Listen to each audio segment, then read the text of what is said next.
Toda glória seja dada a Jesus. Cumprimento os irmãos com a paz do Senhor. Cumprimento os irmãos com a paz do Senhor. Quantos estão felizes hoje? Os que estão assentados, vamos estar em pé. Jó, capítulo de número 7, versículo 4 e 5. Está escrito assim: ao deitar-me digo, quando me levantarei? Mas comprida é a noite, e farto-me de revolver-me na cama até a alva.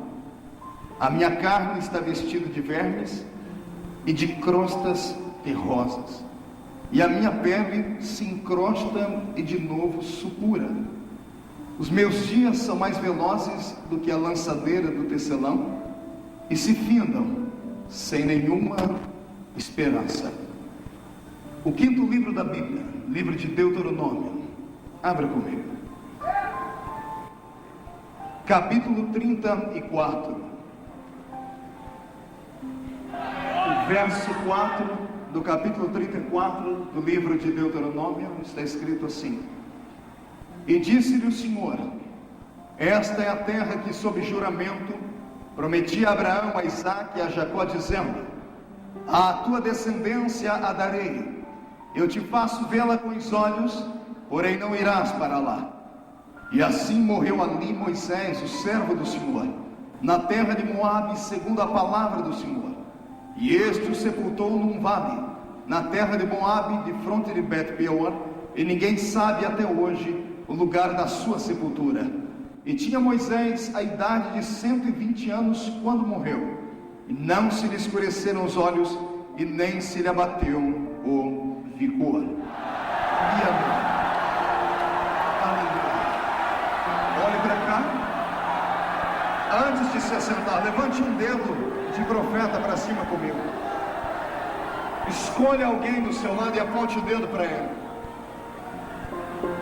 E diga assim: é hoje, nessa madrugada, que o Senhor trará respostas àquelas perguntas que durante o ano inteiro você fez. Então não se acanhe, porque você vai chorar, vai gemer, vai gritar, e se não se segurar, vai voar nas asas da revelação.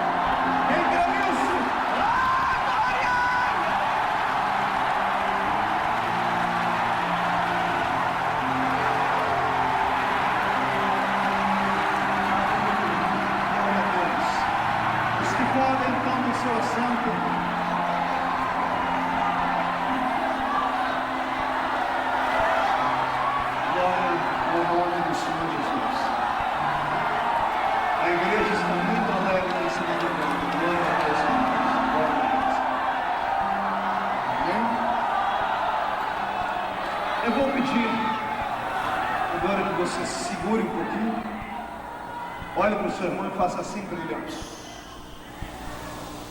Diga: só por alguns minutos vamos ouvir o que Deus tem para nos dizer através da palavra. O Senhor me deu uma palavra, eu não sei como é que você vai ouvi-la, não sei se você vai suportar ouvi-la, mas eu estou preparado para pregar. O tema da mensagem é esse: quando vem a decepção, o que é que você faz? Pergunte para o seu irmão: quando você se decepciona, como é que você reage? Escute. Dia 24 de dezembro, era umas 9h30 da manhã, eu acordei com um telefonema. Estava em casa pela primeira vez em 10 anos de férias, 10 dias de férias, e para mim isso foi uma bênção, um bálsamo do Senhor. Esse ano eu preguei quase 300 vezes, e foi o corpo do pastor Marco quase não aguentou. Eu perdi 13 quilos pregando esse ano. Fiquei até mais bonitinho, né, pastor Samuel? Eu olhei a minha última foto antes desse ano, eu estava parecendo um bujãozinho, né? Agora estou belo e bem, muito obrigado. E 9h30 da manhã eu acordei com um telefonema muito triste. Minha mãe do outro lado da linha chorando muito, dizendo que meu avô havia falecido. Esse avô que faleceu foi meu pai. Foi o homem que fez o papel de pai. Quem conhece a minha história sabe que eu fui criado só com a minha mãe, numa família miseravelmente pobre, com 12 pessoas que moravam em 2 cômodos. E um desses homens que marcaram a minha vida foi meu avô. Ele foi um grande homem. Não foi o melhor homem que o mundo conheceu, mas foi um grande homem. Como todo homem tem a sua história, ele teve a dele. Uma vida triste, acabrunhada, cheia de decepções. Passou pelo vale de rico fazendeiro a pedinte de esmola, até virar um embriagado, um homem que só sabia beber, e bebeu durante 60 anos na sua vida. Não foi uma, nem duas, nem 10 vezes, as vezes que eu, quando garoto, ia buscá-lo no bar e trazia ele meio que cambaleando e ainda ele batendo em mim. Não foi uma nem 2 vezes que eu, orando, já convertido dentro do quarto, dormindo com ele, acordava com ele me chutando, ou melhor, orava com ele me chutando, me xingando e falando um monte de palavrões. Mas a oração do justo, ela pode muito em seus efeitos, não é? E houve um dia, há 12 anos atrás, que da noite para o dia meu avô parou de beber. Não colocou mais cachaça na boca. Para alguém que bebeu 60 anos e chegou a beber 10 litros de cachaça em uma semana, foi um grande milagre. E ele sempre, quando chegava em casa, dizia: esse meu neto tem um poder que nenhum outro tem. Quando ele olha para mim com esse olho dele, estende a mão, me arrepia o corpo inteiro. E eu falei: vovô, é o meu Deus é poderoso. E ele dizia para mim: é claro que o seu Deus é poderoso, você nasceu no dia da minha padroeira, foi ela que te escolheu. Quem sabe da minha vida sabe que eu nasci no dia 12 de outubro para ajudar. E eu jamais ia brigar com um homem de 80 anos de idade. Mas há 8 meses atrás, eu saí do quarto do meu avô, quando eu estava na porta para ir embora, eu ouvi a voz do Senhor dizer para mim: crie coragem, rapaz, entre lá dentro, fale do meu amor para o seu avô. Mas sabe aquele homem que você tem ele a vida toda como um carrasco, ou como uma autoridade, autoritário, você não tem liberdade de falar? Eu nunca tinha conseguido pregar o evangelho para ele. Mas aquele dia eu criei coragem, sentei do lado da cama dele e disse: vovô, o senhor conhece Jesus? Ele: é claro que eu conheço, olha ele ali na parede. Eu disse: não, vovô, não é aquele, é outro. Ele disse: qual? Aquele que mudou a minha vida. E eu fui contando o testemunho para o meu avô, fui falando, daqui a pouco um velho de 86 anos começou a chorar. E eu falei: o senhor está chorando, está sentindo dor? Ele: não, é que eu nunca senti nada tão gostoso na vida. Por que você não me falou antes desse Jesus? Eu falei: porque o senhor não me dava espaço, o senhor não me dava oportunidade. Eu disse: o que eu tenho que fazer para ser igual a você? Ele disse: o senhor faz a oração comigo? Ele: faço. Ele pegou na minha mão e fez a oração do pecador. Entregou a vida dele para Jesus Cristo há 8 meses atrás. E eu saí de casa animado, comecei a dar testemunho, só que ele ainda tinha muita saúde. E eu esperava poder batizar o meu avô, eu esperava poder levar ele para dentro de uma igreja e ver ele descer as águas e assim se encontrar com o mestre. Mas dia 24 agora Jesus levou ele embora. E eu já havia sepultado meu pai biológico, já havia ido à sepultura de muitas pessoas, mas eu nunca esperava acontecer o que aconteceu comigo naquele cemitério. Eu olhei o meu avô dentro do caixão e pela primeira vez na vida eu me senti sozinho, inseguro e vazio. Porque a referência masculina da minha vida, ou seja, a referência paterna, era ele. E quando eu vi meu avô descer dentro daquela rampa fria, me deu um vazio dentro da alma, e eu corri pelo cemitério e sentei em uma daquelas tumbas. E mesmo tendo pregado em 53 países do mundo, mesmo tendo pregado nesse Brasil inteiro, para públicos inestimáveis em número, que não tem nem como contar, eu me senti o mais triste dos homens, porque eu olhei a Deus e disse: pai, por que o senhor não esperou mais um pouquinho? Tinha que ser na véspera do Natal, não podia ser depois da passagem do ano, eu não podia dar a primeira notícia para a família, eu não podia fazer isso. E aquelas perguntas que vêm à vida, vêm ao coração. E eu chorei muito, e eu saí daquele cemitério decepcionado com Deus. E eu passei uns 3 dias em casa, trancado dentro do quarto, falando com Deus e revendo a vida. Foi ali que nasceu essa mensagem. Se os mais belos hinos e poesias são escritos em tribulação, veremos aqui nessa madrugada. Eu sei que muitas pessoas que vieram a esta vigília não vieram aqui porque querem participar de um banquete apenas de pulo, grito e glória. A maioria das pessoas que perdem uma madrugada na sua vida para vir em uma igreja porque precisam de uma resposta, precisam de ouvir a voz de Deus.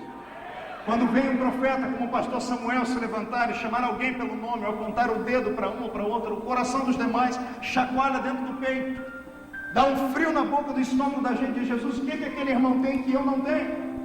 Porque ele é especial, o Senhor falou com ele, comigo o Senhor não falou. E às vezes quando entramos numa vigília como essa, ao invés de sairmos mais alegres do que entramos, saímos frustrados e tristes. Pois hoje o Senhor me mandou aqui só para falar para todos aqueles que ainda não ouviram a voz profética.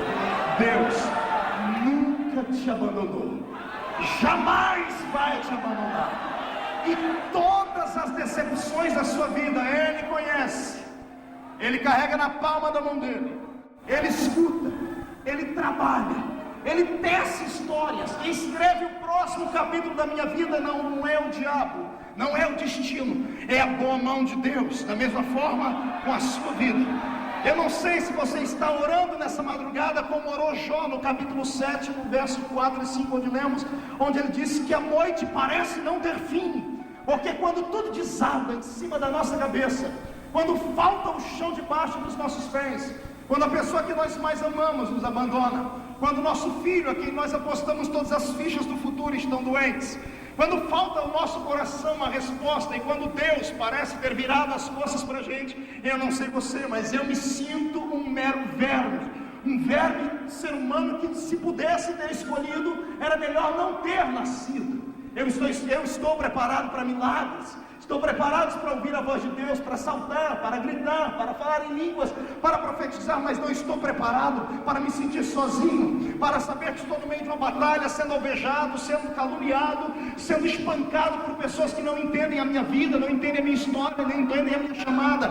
É nessa hora, quando a noite parece não ter fim, que eu olho para o céu e espero que lá de cima venha o socorro e a esperança para a minha vida. Fico imaginando como foi que há um ano atrás, um dia depois do dia de hoje, ou na noite de hoje, você no culto da sua igreja fazendo as promessas a Deus. Esse ano será assim, assado, dizendo a Deus, eu quero isso ou aquilo, prometendo a Deus, vou fazer assim e assim, sentando com a família dizendo, esse ano nós vamos conquistar isso, aquilo e aquilo outro, e entrando em campanhas, e indo em igrejas que só falam de motivação, e entrando em igrejas que te colocam acima dos anjos, pessoas que olham para você e dizem que você é melhor do que o melhor, do que o melhor que há, e ouviu promessas e palavras proféticas dizendo, este é o ano da vitória, é o ano da restituição, é o ano do resgate, é o ano disso, daquilo, e o ano está indo embora daqui a pouco, e você não recebeu nada. E toda oferta que você deu, parece que Deus roubou para ele, só te iludiu e olhou para você e demonstrou a língua dizendo, está vendo como é que eu te engano? Parece que todos os pastores do mundo profetizaram mentira para você, e você não vê a hora de terminar aqui, porque disse a Deus, eu vou nessa vigília, é o último culto que eu vou na minha vida, porque eu estou decepcionado. Eu acho que na madrugada da passageira eu vou sacrificar Iemanjá, porque o filho do diabo que mora na minha frente, que é servo do cão, melhorou de vida, comprou um carro, comprou uma casa, tudo na vida dele foi bom, e eu como crente não recebi nada. Pois bem, Deus te trouxe aqui para dizer, não é para sacrificar nada a Iemanjá, porque ela não tem nada para te dar. Ele só não te deu o que você queria porque não chegou o tempo. Vai chegar, a hora que chegar ele vai lhe dar. Deus te trouxe hoje esta vigília para ver se você tem coragem de dar um grito de glória, mesmo sabendo que o coração está apertado.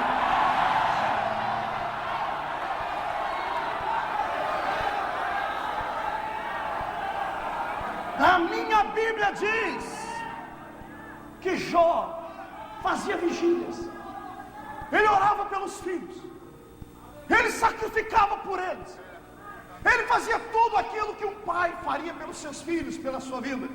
E a Bíblia ainda diz, ele era rico, era abastado, tinha de tudo, e no Oriente não tinha ninguém como ele. Melhor, ainda tinha alguém lá no céu que dizia, esse homem é justo, fiel, temente ao meu nome. Até que alguém chegou diante de Deus e disse, ele é assim porque ele tem tudo, tira o que ele tem. e vamos ver como é que ele te adora. Somos superficiais quando falamos da história de Jó.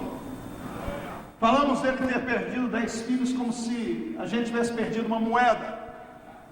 Mas para quem já perdeu um filho, sabe como é triste. Você já perdeu um filho?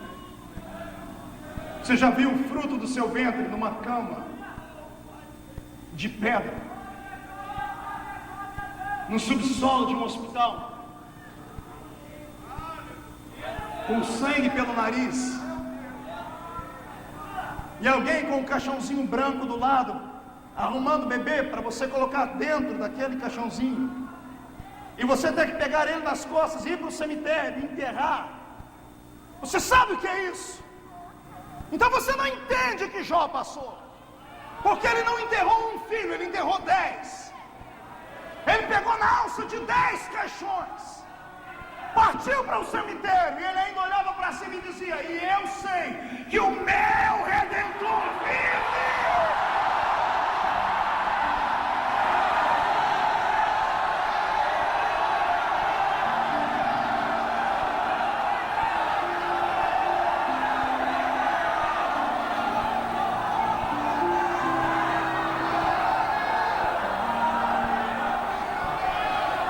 Você acha que ele não estava decepcionado? Porque depois de enterrar os 10 filhos, perder tudo que tinha, quando a mulher vai embora, quando todo mundo desaparece da vida dele, quando ele olha para a esquerda, ele olha para a direita, vê que não tem ninguém, ele, decepcionado com Deus, ele diz: eu queria que o dia que eu nasci fosse riscado do calendário. Sabe o que eu vejo lá no céu alguém fazendo? Deus com um nó na garganta, porque Deus é pai. Nenhum pai suporta ver o filho sofrer. Deus não é sádico. Deus não se alimenta das suas lágrimas de tristeza. Não pense que Deus fica encantado e faz festa quando te vê na madrugada sozinho no canto do seu quarto chorando, pedindo comida para os seus filhos, pedindo livramento porque o bandido, desgraçado, filho de Satanás que mora no mesmo bairro, ameaçou ele de morte, e a senhora está no ciclo de oração. Não pense que Deus bate palmas e os anjos cantam quando te vê você imolado, machucado, cheio de feridas no corpo. Não, Deus não. Deus sente as suas dores. Pastor, se ele sente, por que é que ele não interfere? Ele não interfere porque você está em prova, e ele só prova aquele que ele vai aprovar lá na frente. Está entendendo?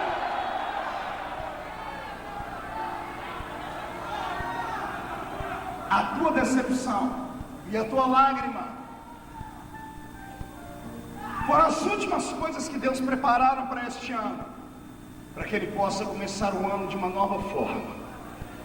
Ele não quer que você leve para casa nenhuma lágrima de dor, de angústia. Ele quer que você deixe tudo aqui dentro hoje. Porque eu profetizo que para cada cristão em angústia, em decepcionados que estão aqui hoje me ouvindo, há um anjo do lado dele com um odre. Um odre. Você vai chorar e as suas lágrimas vão cair aí dentro. E quando terminarmos esta vigília, os anjos vão subir ao céu e despejarem diante do Senhor.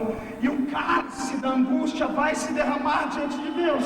Quando Deus sentir o perfume da nossa decepção e ver que enfrentamos em uma vigília, uma briga com Ele, Ele vai ficar de pé no trono. Conte os minutos da vitória no dia de amanhã.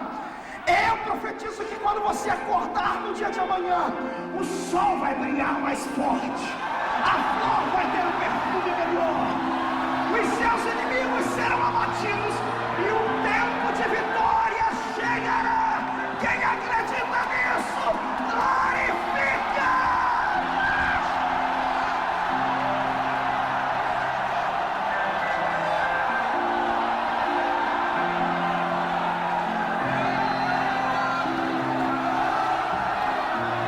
Jó, quando ficou decepcionado com Deus por ter perdido tudo, ele achou um meio de conquistar Deus. Ele debochou do diabo. Ele debochou da miséria. Ele debochou da solidão. Ele debochou por ser agora um pai sem filhos. Ele debochou do inferno inteiro. Como, pastor? Dizendo que ele ainda acreditava em Deus. Deus só está esperando isso para entrar com um mistério na sua vida hoje. Deus está esperando que você deboche da doença, deboche dos seus inimigos, deboche de Satanás, deboche da carta que te deram dizendo que você está desempregado. Deus quer que você deboche daqueles que não acreditaram no seu ministério, glorificando o nome dele.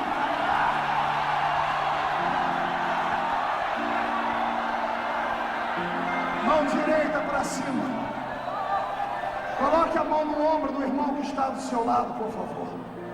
Agarre o ombro dele com carinho e respeito. Chacoalhe ele até ele ficar irritado. Vai no ouvido dele e diga: quer vitória? Deboche. Deboche do diabo. Mas deboche agora.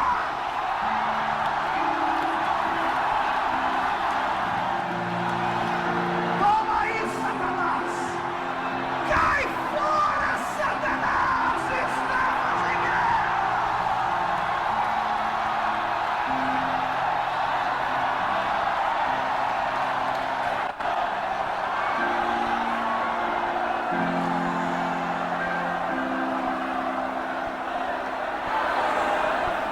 Segure. Pastor, sim. A minha situação é diferente de Jó.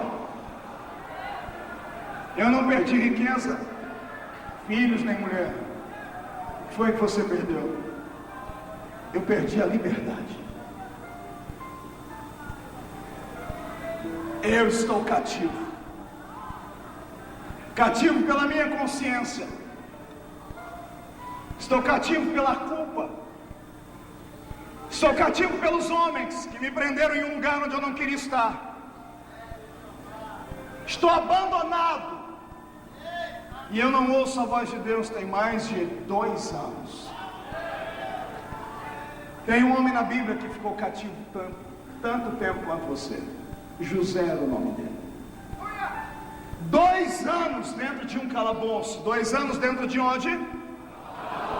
Pergunte para o irmão do seu lado se ele sabe o que é um calabouço. Olhe para mim, eu vou lhe dizer o que é um calabouço para você entender. Calabouço não é uma prisão como essas que existem no Rio de Janeiro. Calabouço ficava nas profundezas, ou melhor, na profundidade de um palácio, subsolo de um palácio. Só ia para um calabouço homens tétricos, terríveis, sem coração. Gente da pior qualidade. No calabouço não tinha luz, não havia água potável, não tinha uma cama macia para dormir, e a comida era racionada. Pão e água barrenta. Quando não um pão, uma lavagem, empurrada debaixo de uma porta de ferro. Sem sol, sem comida, sem banho, sem água potável, durante 2 anos. A maioria dos presos dentro de um calabouço terminavam seus dias morrendo com problemas de respiração, pulmão, bronquite, asmas e coisas mais. José foi acusado de assédio sexual, de ter tentado contra o pudor da mulher que lhe empregava. Um homem acusado disso, você sabe qual é o tratamento dele em uma prisão. Ele estava no calabouço, 2 anos na escuridão, 2 anos sem banho, 2 anos sem comida, 2 anos sem ouvir a voz de Deus. Ele tinha todos os motivos do mundo para estar decepcionado. Se ele desacreditasse em Deus, Deus diria assim: eu entendo ele, porque eu abri a porta do calabouço para ele entrar. Poderia ter defendido ele na hora da calúnia, não defendi. Deus teria aceitado. 2 anos se passam e alguém chama José para ir diante do trono do rei. Primeiro dá um banho nele, o primeiro banho em 2 anos. A Bíblia diz que até a barba ele faz. 2 anos sem enxergar a luz. Eu imagino ele entrando dentro do palácio, enxergando os raios do sol entrando, os candelabros acesos, os olhos sendo quase cegados por aquela claridade. Magricela, no estado deplorável, quase que morrendo. E Faraó olhando para aquele verme humano, aquele lixo humano que estava ali vindo das profundezas do inferno, e dizendo: me falaram que você tem um dom, que pode fazer interpretar os meus sonhos. Silêncios.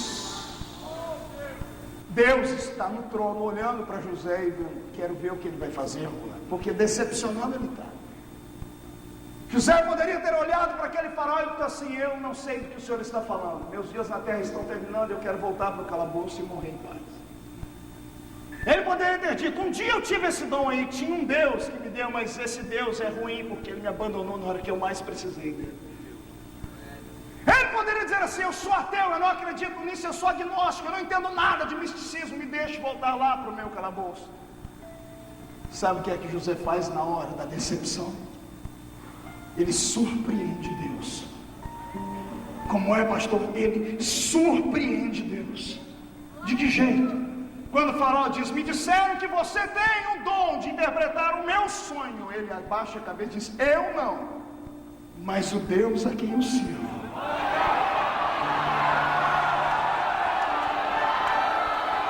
O Deus a quem eu fielmente sirvo pode interpretar os teus sonhos, faraó. Lá em cima do céu, eu imagino Deus ficando de pé no trono e gritando: esse é o homem que vai governar a terra agora. 2 anos no calabouço, acordou de manhã dentro de uma prisão, vai dormir hoje numa cama macia dentro do palácio. Acordou como bandido, vai dormir como primeiro-ministro da fazenda da terra.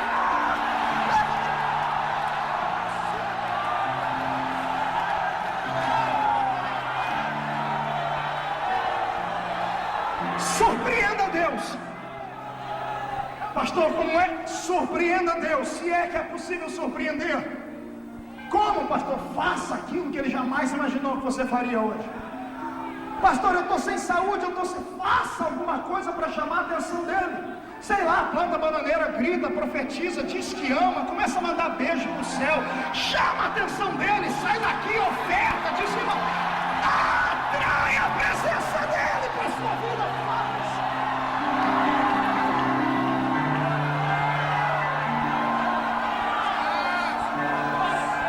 Surpreenda Deus, Marcos. Surpreenda Deus. A maioria das reuniões onde prego por misericórdia divina, uma multidão acaba fluindo.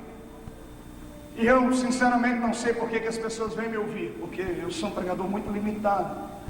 Eu sou um contador de histórias. É verdade, quem já ouviu minhas mensagens sabe que eu não passo de um contador de histórias. Mas é o Brasil inteiro e o mundo afora onde nós vamos, uma multidão de pessoas acabam reunindo. E sempre há uma indagação na cabeça dos que estão aqui, mas os que estão aqui, a indagação é 5 vezes maior.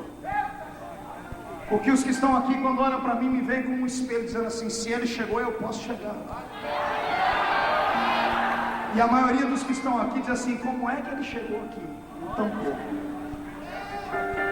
As pessoas querem saber qual é o meu segredo. Eu vou tentar revelar para você hoje. Pastor, o senhor ora 30 horas por dia? Não. O senhor jejua 50 dias a cada 3 meses? Não. O senhor sobe um monte todo dia? Eu subo um monte quando eu estou apurado. Quando estou passando pelo vale, o vento sopra e eu corro para lá. Mas eu tenho uma equipe que ora lá toda semana por mim. Sabe qual é o meu segredo? Além do óleo, é a coragem de acreditar que, embora eu esteja hoje passando por uma luta e uma prova, tudo o que ele prometeu para mim vai ter que acontecer. Você entendeu o que eu disse? Não me interessa quem se levante contra mim, não me interessa que venha uma enfermidade desgraçada e me jogue na cama. Eu sou imortal até que as promessas dele se cumpram na minha vida. Você está entendendo isso? Eu às vezes acabo surpreendendo Deus assim. Um dia desse, um amigo ligou e disse: Marco, quando a gente pensa que você está morrendo, seu ministério está acabando, dá um salto e triplica. O que é isso? Eu disse: é coragem, é abstinência, é negando aquilo que o mundo oferece e pedindo a Deus uma oportunidade maior. Se o mundo tem os seus ícones, por que a igreja não pode ter os seus? Se os filhos dos homens que não têm Cristo têm quem se espelhar lá fora, por que os nossos filhos não podem ter alguém que se espelhar aqui dentro? Eu profetizo em nome de Jesus que hoje, os que estão decepcionados porque estavam presos, vão chamar a atenção de Deus e os grilhões vão ser quebrados.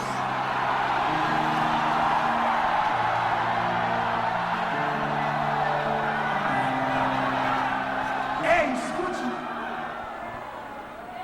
Jó se decepcionou, e a cura da decepção que transformou em multiplicação sobre a vida dele foi a adoração. Debochou do diabo. José superou a decepção, saiu do calabouço, foi sentar no trono, porque ele surpreendeu Deus. Vá aprendendo as lições, uma delas vai te servir hoje. Tem uma decepção que essa é triste, essa é dura de enfrentar. É quando você faz o bem para uma pessoa e a pessoa se esquece.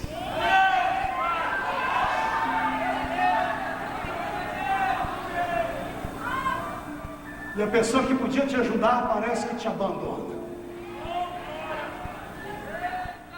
Você abre a porta da casa para a pessoa e dias depois parece que ela te esquece. O que tem de gente decepcionada porque já fez coisas para Deus e parece que Deus se esqueceu dele. Denunciou o diabo, expulsou o demônio, ganhou almas para Jesus, construiu igrejas, fundou ministérios, profetizou, cantou, gastou a sua juventude na casa do Senhor, fez de tudo para ele. E agora, por causa de alguém que acha que tem poder e autoridade, vê alguém de longe bater no martelo, numa estaca, criando uma forca para te enforcar. Já marcaram o dia do enforcamento. E tudo que você fez parece que as pessoas esqueceram. A minha Bíblia diz que um homem chamado Mardoqueu passou por isso. Ele fez um bem para o rei, mas o rei nunca se lembrava dele. Ele não podia ir até o rei, mas ele podia ir a alguém que estava perto do rei. Quer vencer a decepção do esquecimento das pessoas? Se não dá para ir até o rei, chega perto de alguém que tem intimidade com o rei. Pede para alguém interceder, e quando essas pessoas começarem a orar e jejuar, pode ser que aconteça com você o que aconteceu com Mardoqueu. A minha Bíblia diz que um dia o rei perdeu o sono. Passou uma vigília acordado. E como ele não tinha o que fazer, chamou alguém e disse: tem algum livro que eu possa ler?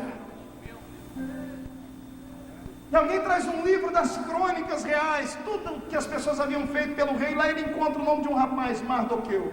Mardoqueu livrou o rei de uma conspiração de morte. Ele leu um monte de história bonita, mas só essa ficou na memória do rei. E o rei acordou de manhãzinha, chamou o cidadão que entrando bem dentro da casa dele, disse assim: olha, tem um rapaz com esse nome, vocês conhecem ele?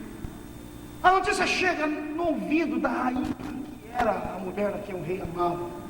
E a rainha se apresenta diante do rei e diz assim: esse homem é meu tio, foi ele que fez o bem para o senhor. Fez o bem? Onde é que ele anda? Ele fala: ele anda ameaçado de morte, porque alguém está fazendo uma forca para enforcá-lo lá. O coração do rei só deu uma titubeada, disse assim: como é? Alguém quer enforcar alguém que me livrou da morte? Espere, você vai ver o que eu vou fazer com a pessoa. O cidadão que está construindo a forca ali, por inveja, entra dentro do palácio do rei. Quando ele entra, o rei para e diz assim: meu amigo, vem cá. O que é que eu deveria fazer por alguém que só me faz o bem? Por alguém que conseguiu me livrar da morte? Por alguém em quem eu deposito confiança? O cidadão pensou que era com ele e disse: olha aí, para uma pessoa assim, se eu fosse o senhor, eu não sou, mas se eu fosse o senhor, porque ele pensou que era para ele, eu pegaria a sua coroa e colocaria na cabeça dele. Eu colocaria ele em cima do meu melhor cavalo. E pegaria uma pessoa qualquer, mandaria segurar aqui no cavalo, no cabeça do cavalo, andaria na cidade inteira e dizia assim: o rei faz assim, olha, com quem ele ama e a quem ele é agradecido.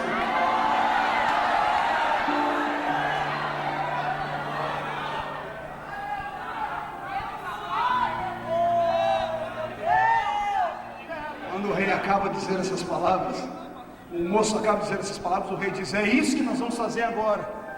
O coração do homem se enche de alegria, diz assim, ele já vai tirando o chapéu dele para o rei colocar a coroa e diz assim: rei, vamos começar agora, vamos. Onde está esse homem, rei? Ele sorrindo, esperando que o rei fosse. Vai você, diz assim: esse homem está ali fora, o nome dele é Mardoqueu. Mardoqueu? Mardoqueu, mas esse é o homem que eu vou matar. Ia matar. Traz ele aqui, porque ele fez um bem e eu me lembrei disso. Traz ele aqui. Coloque a minha coroa na cabeça dele. Coloque roupas reais no corpo dele. Coloque ele sentado no meu melhor cavalo. Ande na cidade inteira. E quem vai puxar o cavalo é você, seu infeliz. E grite: assim faz o rei.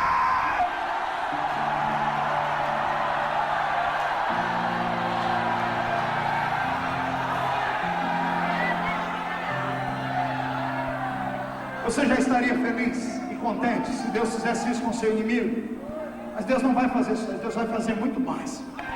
Depois que ele ter que andar com você pela cidade inteira, gritando, dizendo assim: Deus abençoa esse homem, Deus abençoa essa mulher, a forca que o infeliz fez para você, ele será enforcado nela. O meu pai, antes de morrer, disse uma frase para mim: quem pode manda e quem tem juízo obedece. Eu, como profeta, posso e vou mandar. Se você tem juízo, levante as mãos para me obedecer. Eu profetizo que a decepção que veio sobre a sua vida, porque os homens se esqueceram de tudo que você fez, e parece até que Deus se esqueceu de tudo que você fez, o Senhor manda dizer que está terminando hoje, porque o rei está se lembrando. Hoje ele entra com providência, os seus inimigos serão enforcados.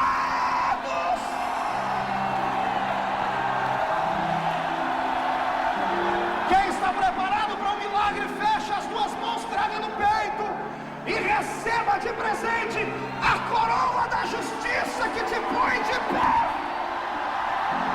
Agora comece a adorar.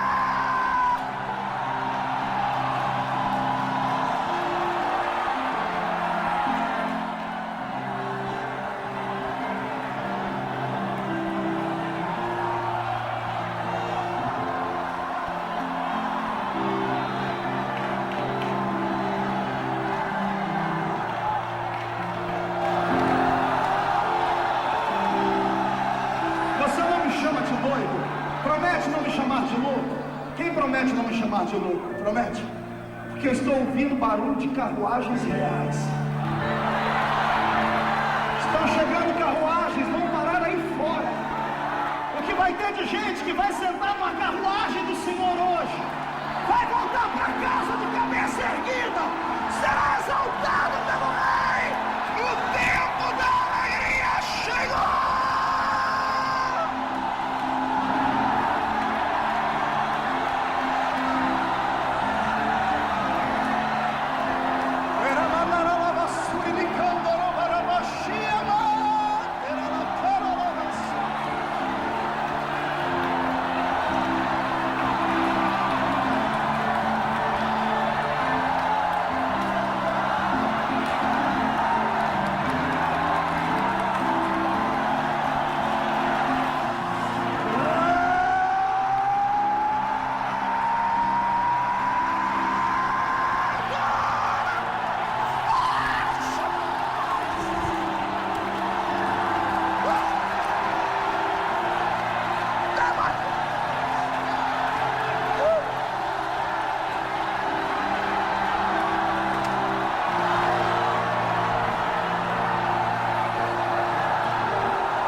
Eu estou no meio da mensagem.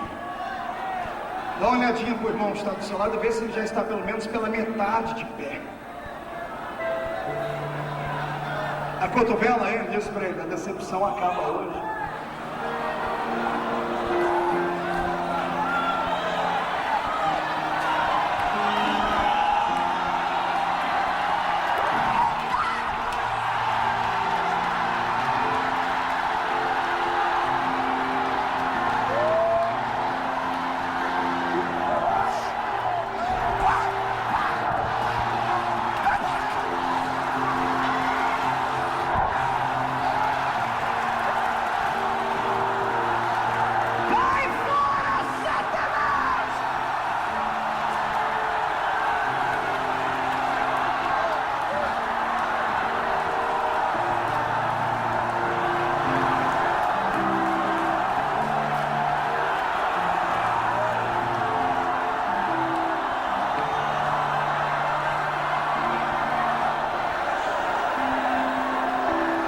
por ele.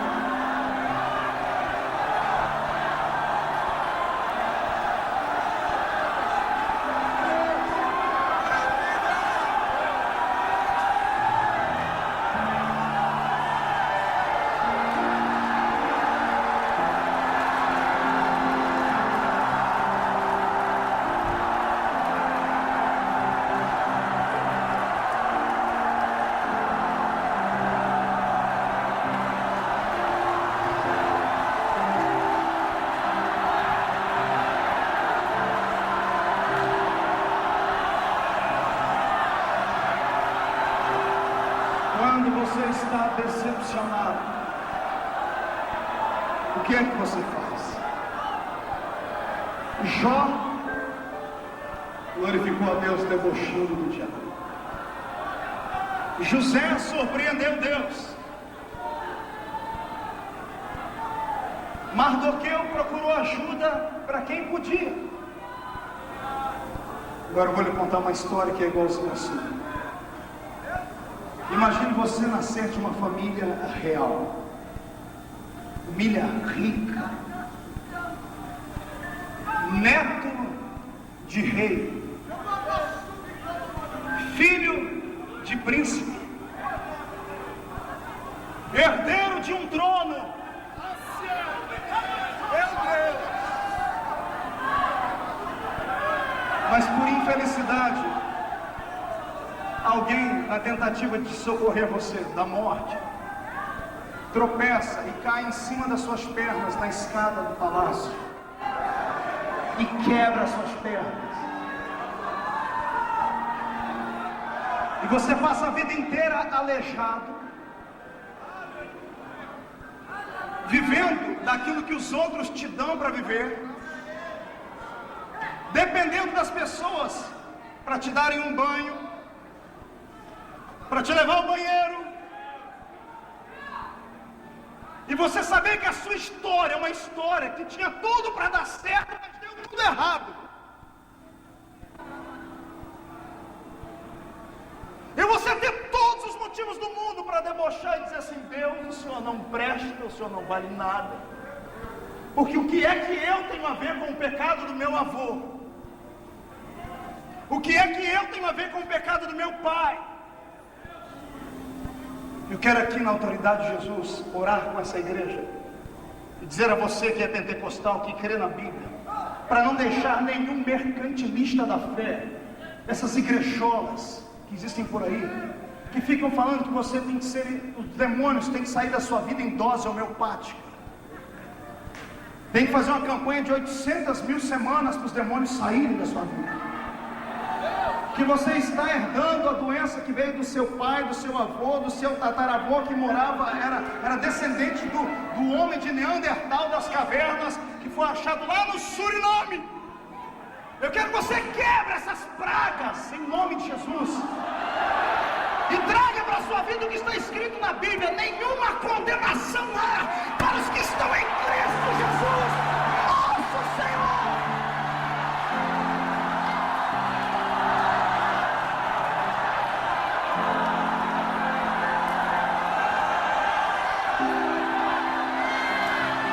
O seu avô pecou, o problema dele. O seu pai pecou, o problema dele. Você é herdeiro de um trono. Não perca a fé, porque mais cedo ou mais tarde volta para você tudo que te pertence. Porque Deus não é injusto. Ouviu esta palavra? Deus não é injusto. Repita comigo: Deus não é injusto. Não, mais alto para o diabo ouvir. 1, 2, 3. Se Deus não é injusto, tudo que é seu voltará para a sua vida.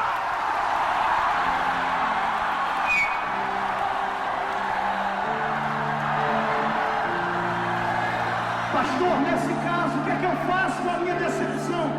Coloca a decepção num canto da sua alma e aprenda a esperar pacientemente.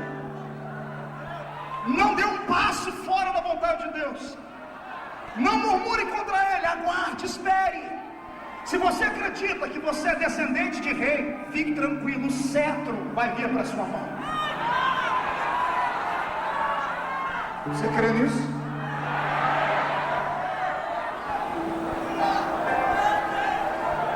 Teve um moço na Bíblia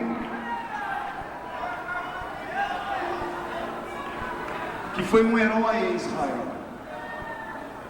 Mas sabe aquele herói que Deus levanta de onde não era para levantar?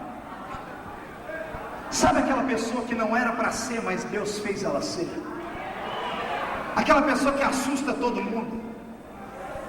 Mais cedo ou mais tarde alguém tem que dar o testemunho dela, tem que escrever a biografia dela. E na hora de escrever, a pessoa fala do que Deus fez, mas antes fala tudo que a pessoa era. Tem um assim na Bíblia. A Bíblia começa dizendo assim, ó: e Gileade gerou a Jefté, varão valoroso, vírgula, filho de uma prostituta, vírgula, mas Gileade gerara Jefté. Juízes 5, leia em casa depois. No dia que eu li essa história, eu fiquei bravo com o escritor, desgraçado, que escreveu isso aqui. Por que falar que o camarada era filho de uma prostituta? O que tem a ver colocar na história dele que ele era filho de uma prostituta? Por que não só falar de coisas boas? Aí começou, e Gileade gerara Jefté. Depois embaixo explica que Gileade tinha dormido com mais de uma mulher, e ele era filho da outra.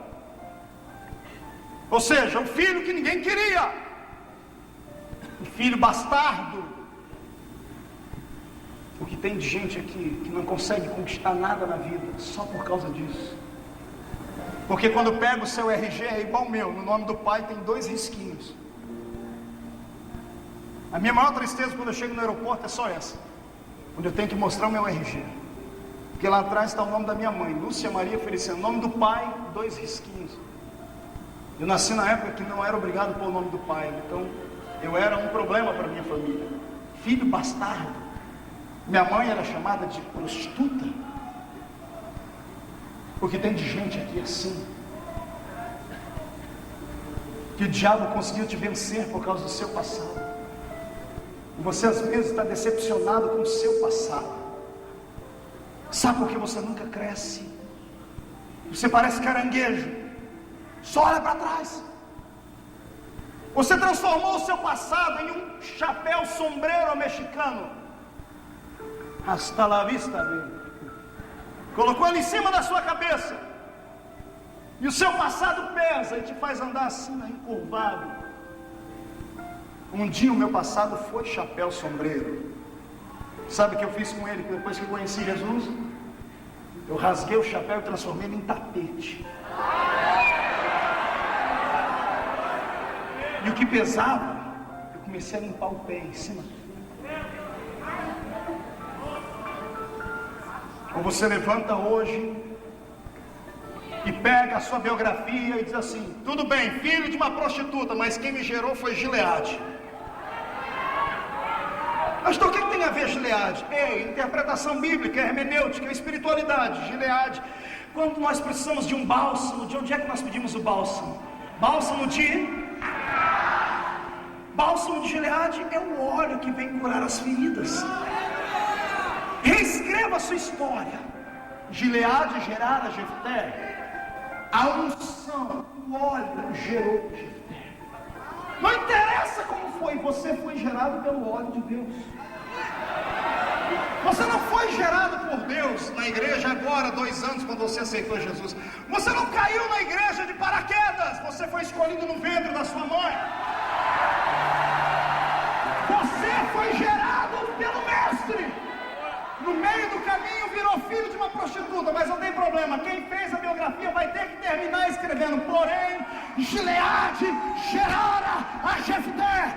Eu profetizo que a unção de Deus reinará sobre ti e nada nem ninguém vai vir contra a tua vida. Tem gente que tem orgulho de dizer: eu fui um assassino. Conte o que Deus fez na sua vida agora. Pode até dizer: eu não prestava, mas Jesus me transformou e pregue a palavra. Porque enquanto você não esquecer o seu passado te perseguirá.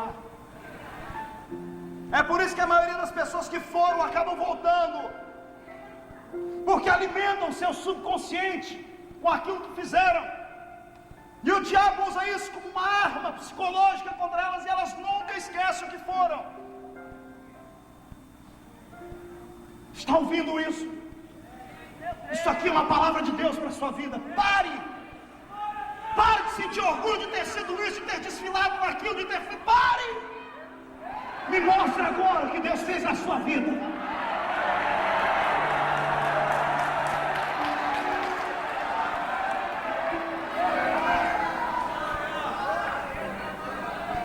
A Bíblia diz uma vez que ele era filho de prostituta, mas que ele era filho de Gileade umas 10 vezes no mesmo capítulo. Entendeu? Olha para o irmão do lado e diz: não me interessa o seu passado, mas o seu futuro eu estou interessado nele. Meça o rosto da pessoa, meça como se fosse tirar uma foto dela. Fale para ela: deixa eu te olhar direito. Vai, dá do outro lado, vai, diga, deixa eu te ver direito. Pergunta para o irmão: para que isso? Diga: para quando eu ver você no Jornal Nacional, no Jornal Globo, escrito lá: crente daquela igreja passa no supermercado, dá bom dia para o paralítico levantou e andou. Vai haver uma história de milagre.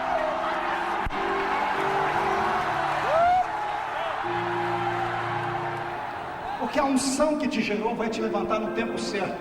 O que é seu ninguém toma. Deixa eu mandar um recado aqui para você. Ei, coisa ruim, invejoso, fica criando laços para derrubar homens de Deus. Empresta a língua para Satanás, fica falando para todo mundo as coisas que você ouve por aí. Só sabe alfinetar, invejoso. Não é assim que você vai chegar onde eu cheguei.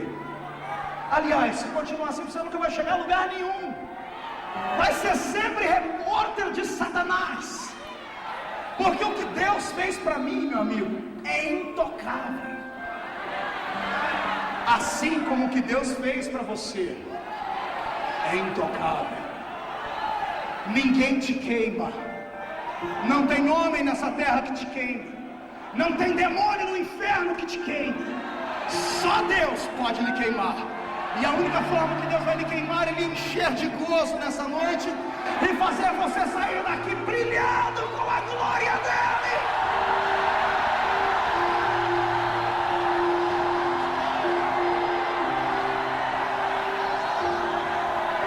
Os que estão sentados de pé, pegue na mão do seu irmão, vamos terminar. Vê se ele já está pelo menos a metade dele de pé.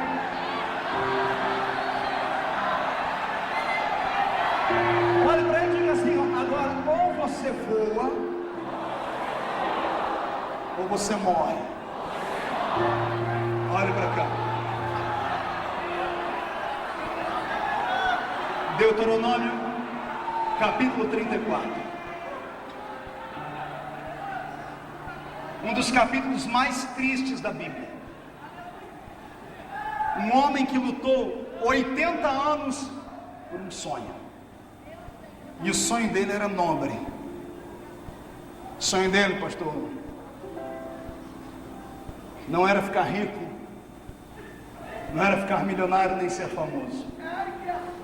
O sonho dele era ver a nação dele livre. Sonho nobre. Poucos homens sonharam com isso. Jesus, José, Tiradentes, George Washington, Che Guevara. Sonhos nobres de ver o seu povo livre. Esse homem está nessa escala. Talvez tenha sido ele, cantora. Como foi lindo te ouvir cantar aqui. Tenha dado pontapé inicial nessa história de sonhar com coisas belas. Ele sonhava em ver o povo dele livre. E ele lutou 80 anos por isso. Quantos anos? 80. Pergunta para o seu irmão há quanto tempo ele está lutando pelo sonho dele. Lídia já desanimou?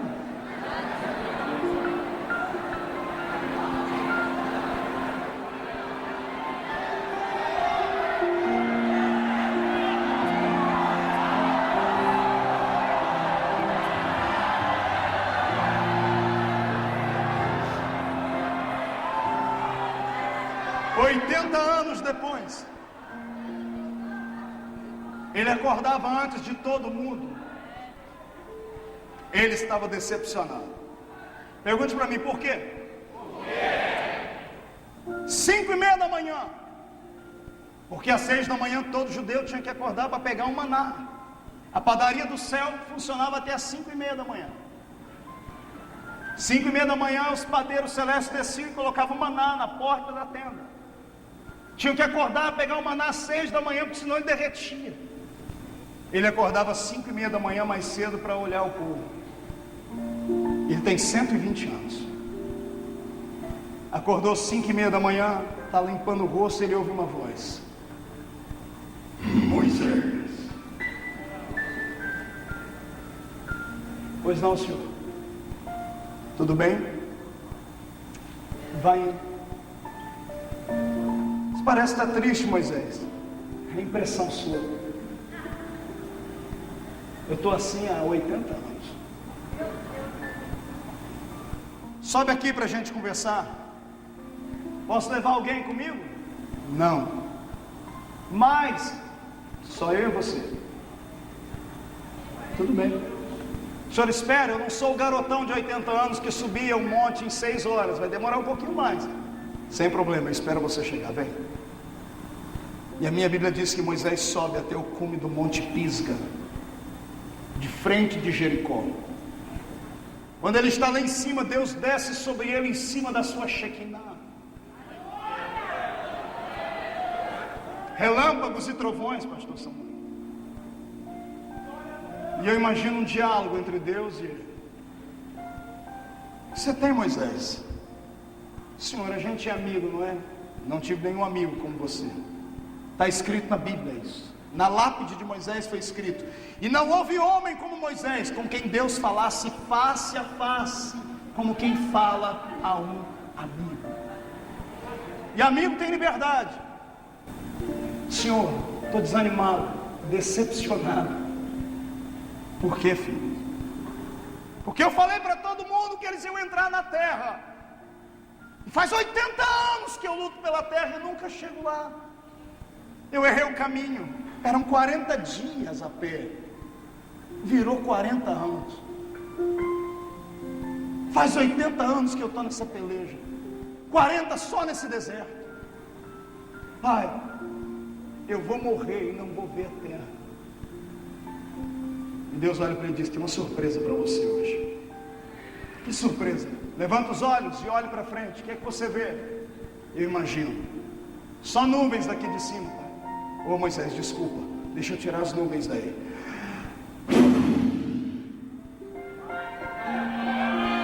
E agora, Moisés? Agora eu vejo. Me fala o que você vê. Eu vejo uma campina, lagos, cachoeiras, pomares, plantações. Eu vejo uma terra que emana leite, que emana mel. Moisés, pois não, senhor, sabe que terra é essa? Sei não. É ela, Moisés? Senhor, não brinca, eu tenho 120 anos, meu coração não aguenta. É a terra, Moisés? Contempla. Senhor, imagina os dentes amarelados do velhinho, sorrindo, num sorriso colgate, gaguejando.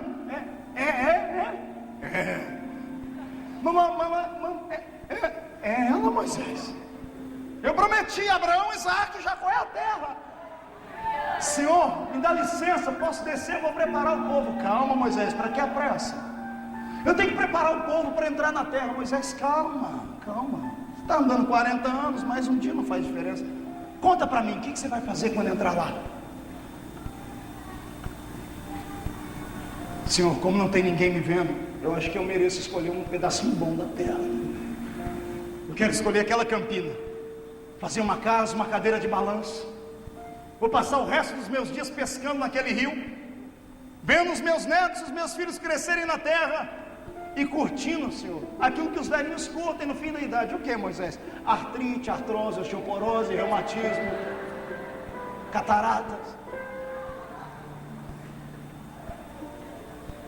Posso descer, Senhor? Não, Moisés. Por que não, Senhor? Moisés, abre os braços. Glória a Deus. Pronto, fecha os olhos. Eu tenho uma surpresa para ti. O que é, Senhor? O que o Senhor vai fazer? Moisés! Sim, Senhor. A mão de Deus sai de cima da nuvem. O dedo dele. Deus aponta para o coração do velho. Moisés, morre.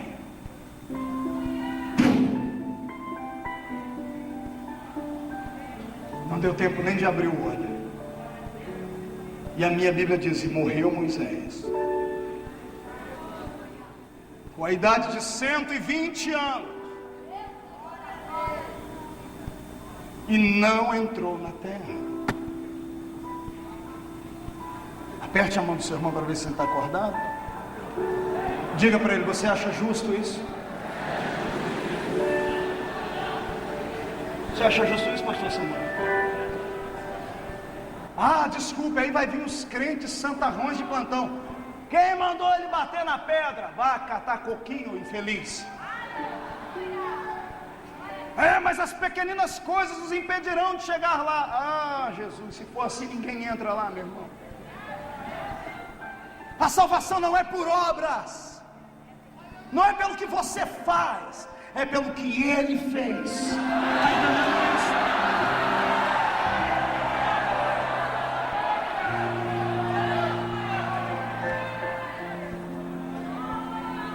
Moisés morreu decepcionado, porque ele lutou a vida inteira para entrar na terra. Se alguém merecia entrar naquela terra, era ele. Quem concorda comigo diz amém.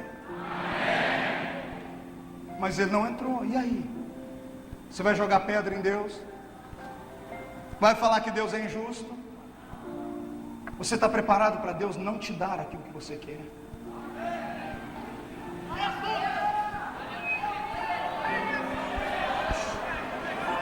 Agora acabou o grito, acabou. Eu falei, ou você ia voar ou você ia morrer.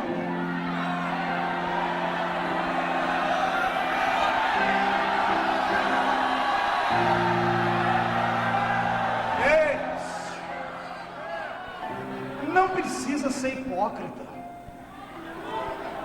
nem falso, porque eu também acho que está errado.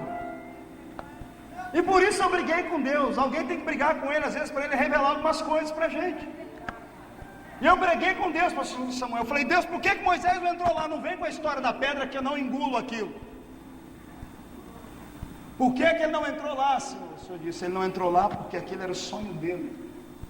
O homem sonha, mas tem que me dar o direito de sonhar também. O meu sonho, me disse o Senhor, é maior e melhor do que o do homem. Eu falei: eu não entendi. O Senhor disse: Moisés queria entrar onde? Eu disse: na terra prometida daqui da terra. O Senhor disse: eu queria que ele entrasse na terra prometida aqui do céu.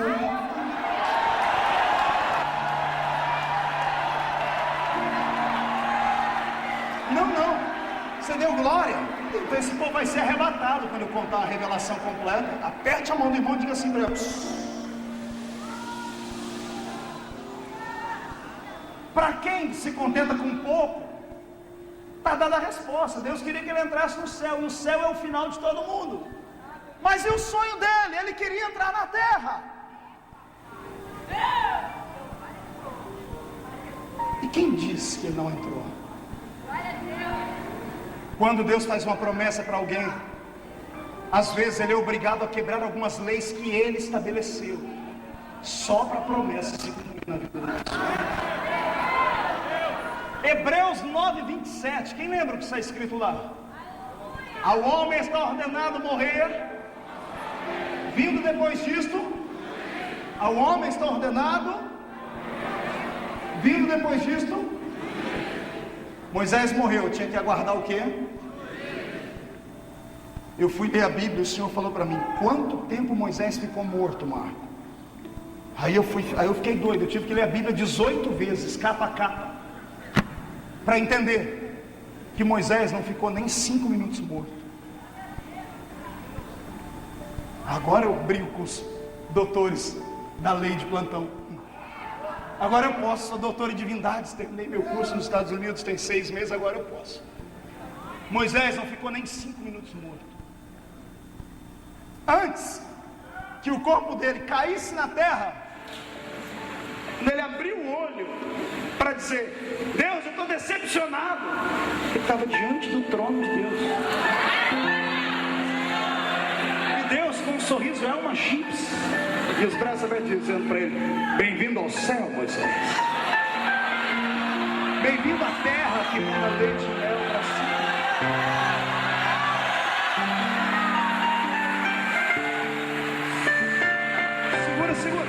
Segura, porque os teólogos agora os neurônios estão entrando em conflito, está fundindo a mente de muita gente.